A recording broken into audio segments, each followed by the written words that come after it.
नमस्कार मंडळी, जय जिजाऊ जय शिवराय.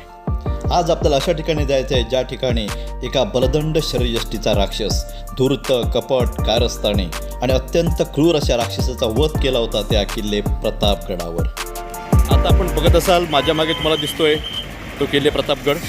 आणि आज आपण किल्ले प्रतापगडची सैर करणार आहोत. पण इथे आल्या आल्या तुम्हाला एक गोष्ट सांगावीशी वाटते. इथे तुम्ही बघू शकाल माझ्या मागे जो वाहनतळ आहे, इथे तुम्हाला गाड्या लावायला पार्किंगच्या इथे नेहमी प्रॉब्लेम येतो. म्हणून शक्य तुम्ही लवकर आलात तर ठीक आहे, नाहीतर पार्किंगला इथूनच खाली थोडीशी जागा आहे, तिथे तुम्ही पार्क करू शकता, डायरेक्ट वर नाही येतं. त्यामुळे त्या हिशोबानं थोडीशी आपण काळजी घ्यावी. म्हणजे चला तर मग आपण सफर करूया प्रतापगडाची.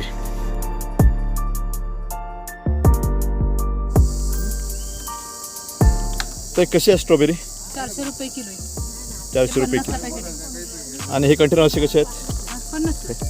हे 50ला आहेत. 400 रुपये किलो. आणि हे सगळे किती पाव किलो असतील? नाही, ते 150 ग्रॅम आहे. ठीक आहे. हे कुठचे आहेत? महाबळेश्वर. नाही आपली स्वतःची. कुठे पिकवता येते खाली पायथ्याला? हां.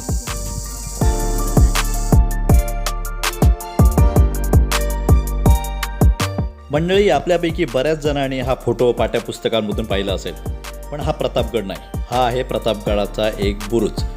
ह्या मुख्य बुरुजाला एक दरवाजा आहे आणि हा दरवाजा म्हणजे मुख्य बुरुजाला संरक्षण देणारा आहे दुसरा चिलखती बुरुज. चिलखती बुरुज हा टेहळणीसाठी आणि मुख्य बुरुजाला संरक्षण देण्याचं एक महत्त्वाचं काम करतो.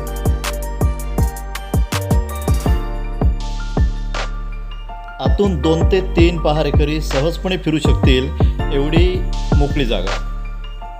मंडळी, बुरुजाच्या पायऱ्या चढून वर गेलो की आपल्याला दिसतो आपण ज्या गाड्या पार्क केल्या तो वाहनतळ.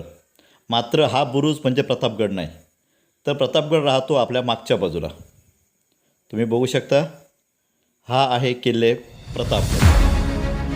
मंडळी, आता आपण पाहूया अफजल खान वधाचे थरार नाट्य घडलं ती जागा. महाराज गड उतरून समोर दिसत असलेल्या त्या जागेकडे अफजल खान भेटीसाठी गेले.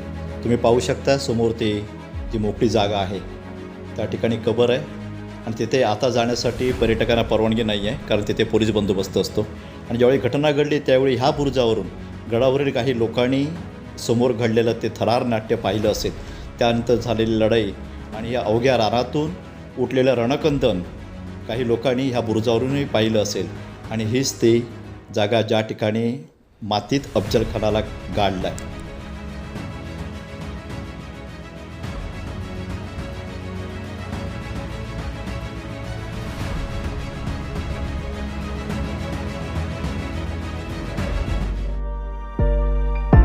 महाराज खानाच्या भेटीला निघाले तो हा प्रतापगडाचा महादरवाजा. आज शाळेची सहल आल्यामुळे या महादरवाजावर सुरुवातीलाच आम्हाला गर्दी दिसून आली. मंडळी, इतिहासामध्ये जेवढ्या लढाया झाल्या त्या सर्व लढायांमध्ये अफजल खान वध ही जी लढाई झाली प्रतापगडाच्या पायथ्याला, ही सगळ्यात आदर्श लढाई म्हणून गणली जाते. कारण ज्या पद्धतीनं शिवाजी महाराजांना मेंटली आणि फिजिकलीसुद्धा ही लढाई लढली गेली आणि त्यामध्ये अफजल खानाचा वध केला गेला.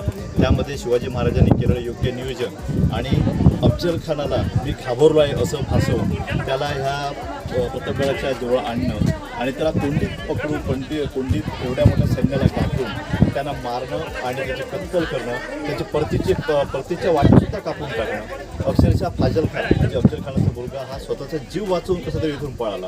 त्यामुळे एवढं मोठं सैन्य असूनसुद्धा जो अफजल खान विजापूरच्या दरबारातून विडा उचलून आला होता की जिंदा किंवा मुर्दा शिवाला मी दरबारात पेश करतो, एवढा फुल कॉन्फिडन्सने आलेल्या अफजल खानाला शिवाजी महाराजांनी ह्या प्रतापगडाच्या पायथ्याला ह्या आपल्या स्वराज्याच्या मातीमध्ये कापला आणि गाडला. आपण प्रत्यक्ष गड चढणीला सुरुवात केल्यानंतर डाव्या बाजूला आपल्याला एक दरवाजा दिसतो. मात्र पुढे जाऊन अधिक बारकाईने निरीक्षण केलं तर पुढे दरड कोसळलेली दिसते आणि त्यामुळे हा दरवाजा बंद आहे. त्यामुळे पर्यटकसुद्धा फारसे ह्या दरवाजाकडे कोणी वळत नाहीत. मंडळी, प्रत्यक्षात जेव्हा अफजल खान आणि शिवाजी महाराज यांची ह्या प्रतापगडाच्या पायथ्याला लढाई झाली त्यावेळी प्रत्यक्षात छत्रपती शिवाजी महाराजांकडे किती सैन्य होतं ह्याबद्दल एकमत नाही. तसंच अफजलखानाकडे सुद्धा किती सैन्य होतं याबद्दल इतिहासकारांमध्ये एकमत नाही. मात्र त्यामध्ये अंदाजे 30,000 तरी सैन्य त्यामध्ये होतं असं इतिहासामध्ये नोंद आहे. त्यामध्ये घोडदळ, पायदळ, उंट, बैलगाड्या, त्याचे महत्त्वाचे सरदार असा लवाजमा होता.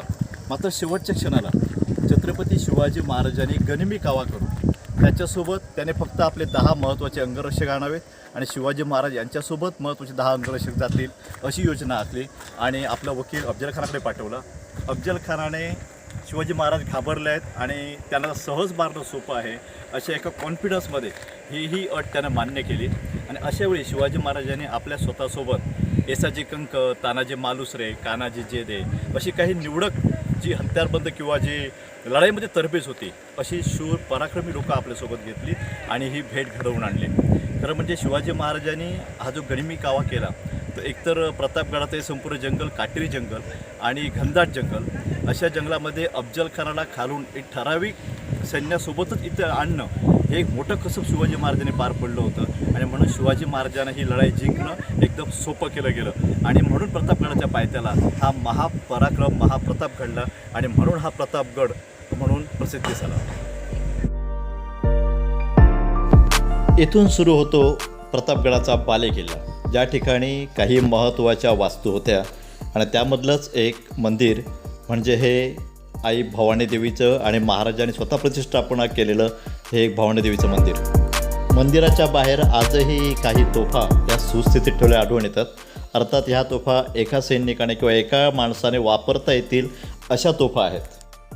प्रतापगडावरील ही अत्यंत महत्त्वाची असलेली ही तलवार स्वराज्याचे 4थे सरसेनापती हंबीरराव मोहिते यांनी अफजलखान वधाच्या या लढाईमध्ये एकाच दिवसामध्ये 600 शत्रूंना कापून काढलेली ही तलवार अत्यंत महत्त्वाची आणि पवित्र असलेलं हे हत्यार आजही आपल्याला इथे सुस्थितीत ठेवलेलं आढळून येतं. आणि खरंच ही तलवार पाहताना मंडळी आपला ऊर अभिमानाने भरून येतो आणि अंगावर शहारेसुद्धा येतात. नेहमीच सेवेशी ठाई तत्पर हिरोजी इंदलकर असं म्हणणारे हिरोजी इंदलकर यांनी ह्या प्रतापगडाचं बांधकाम इसवी सन 1656 ते 1658 अशा 2 वर्षांमध्ये ह्या किल्ल्याचं बांधकाम बांधून पूर्ण केलं. त्यामध्ये दरवाजे आणि 5 किलोमीटर एवढ्या लांबीची असणारी ही तटबंदी बांधून त्यांनी पूर्ण केली.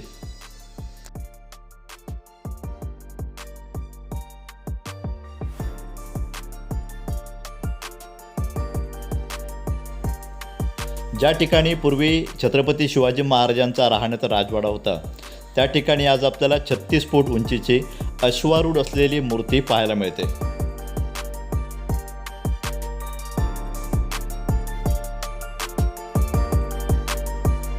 छत्रपती शिवाजीराजांचे शौर्य आणि कर्तृत्व एवढे मोठे आहे की त्याची तुलना जगज्जेत्या अलेक्झांडरशीच होऊ शकेल. पोर्तुगीज गव्हर्नर गोवा. अफजलखानाशी प्रत्यक्ष भेट होण्याअगोदर आपल्या मावळ्यांनी पहिले 4.5 महिने याच ठिकाणी युद्धाचा सराव केला होता. ती ही पवित्र जागा आणि पवित्र माती.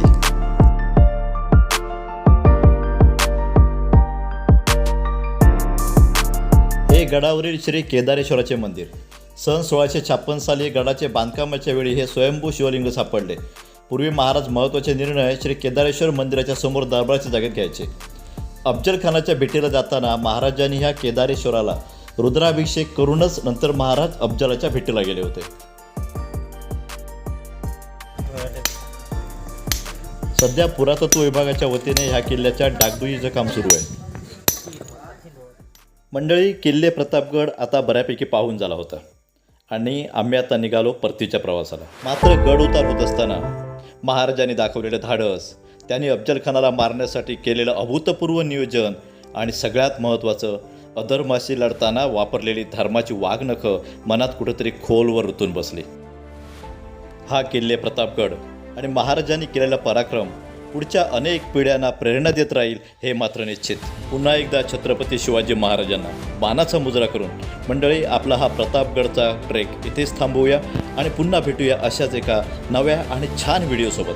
तोपर्यंत जय जिजाऊ, जय शिवराय.